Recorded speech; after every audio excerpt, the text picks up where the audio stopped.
Bueno, lamentablemente las noticias falsas no terminan y hoy en medios de comunicación algunos comentócratas rescataban a Ernesto Zedillo y su administración como prácticamente el héroe que salvó a la economía mexicana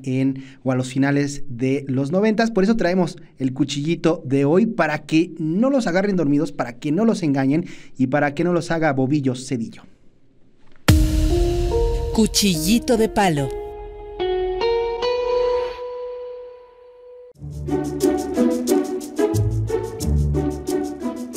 Comentócratas en medios de comunicación tradicionales gastaron tinta, plumas y saliva como cuchillito de palo para justificar el extraño afán de la derecha de normalizar el uso de recursos públicos para rescatar a los bancos privados y asegurar que Ernesto Zedillo es el héroe que rescató la economía mexicana con el Fobaproa. Por ejemplo, Carlos Marín en su columna Ernesto Zedillo gana de nuevo, publicada en Milenio, abiertamente asegura que con el Fobaproa lo que se hizo fue el rescate de los ahorros y preservar el sistema de pagos. E insiste en que el hecho de que millones de familias perdieron todo a través del rescate a los empresarios y no al pueblo es una mentira capitalizada. Mientras que Carlos Loret de Mola, en su columna Clases de Fobaproa, intenta equiparar la deuda de los sexenios de Andrés Manuel López Obrador y la presidenta Claudia Sheinbaum con la deuda de Ernesto Zedillo para el Fobaproa.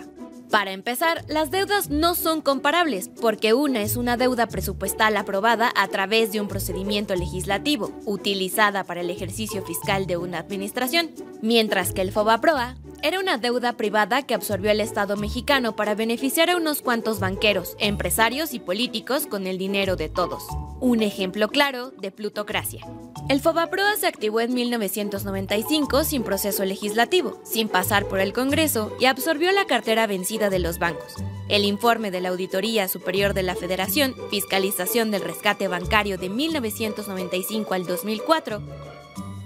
asegura que el origen de la crisis que activó el Fobaproa fue la privatización de la banca operada por el salinismo, para beneficio de algunos privados. La auditoría agrega que la falta de regulación y supervisión del sistema financiero ya planteaba un escenario complejo, sumado a las malas condiciones y prácticas de los bancos, deudas que pagar a corto plazo, deterioro de la cartera de crédito o préstamos cruzados. Entonces, no es cierto, no rescató a la economía nacional Zedillo con el Fobaproa. Según la Auditoría Superior de la Federación, esta activación del Fobaproa desde 1995 ocurrió en condiciones de opacidad en la conformación de los portafolios de crédito de los bancos que se incorporaban a este Fobaproa y se rescataban. Incluso algunos se sumaron abusivamente con créditos que presentaban múltiples irregularidades. Y ya el 12 de diciembre de 1998, legisladores del PRI y el PAN sellaron este fraude del siglo con la aprobación de la reforma que transformaba al Fobaproa en el Instituto para la Protección del Ahorro Bancario, convirtiendo 552 mil millones de pesos de la deuda privada del Fobaproa en deuda pública, y desde entonces, con los intereses correspondientes, las y los mexicanos hemos pagado más de 2 billones de pesos de este endeudamiento, y aún así se debe pagar otro billón de pesos más que, de acuerdo con datos del Instituto para la Protección al Ahorro Bancario y la Secretaría de Hacienda y Crédito Público, bueno, pues se seguirán pagando. Y no es la única comparación falsa que hacen estos periodistas,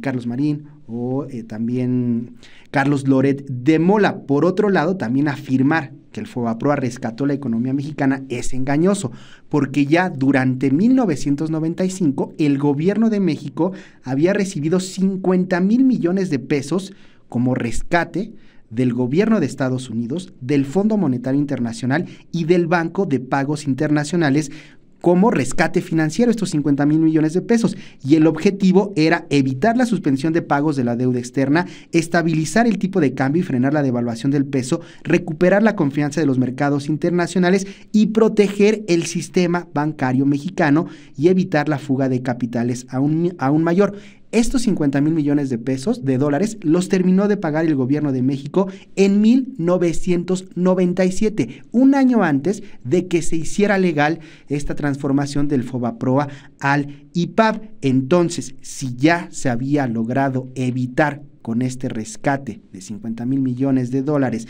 el default y el colapso del sistema financiero, ¿por qué volver pública la deuda de los banqueros, de sus malas gestiones y de los malos empresarios? Porque hay que recordar que con la ley de Carlos Salinas de Gortari de instituciones bancarias se crea el FOBAPROA para que los bancos vayan aportando dinero a ese fondo y en caso de que hubiera un problema,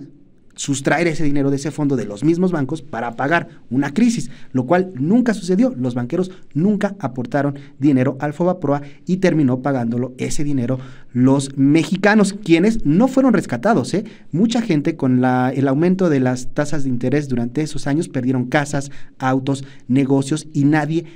los rescató. No los rescató el FOBAPROA ni el héroe de la oposición, Zedillo.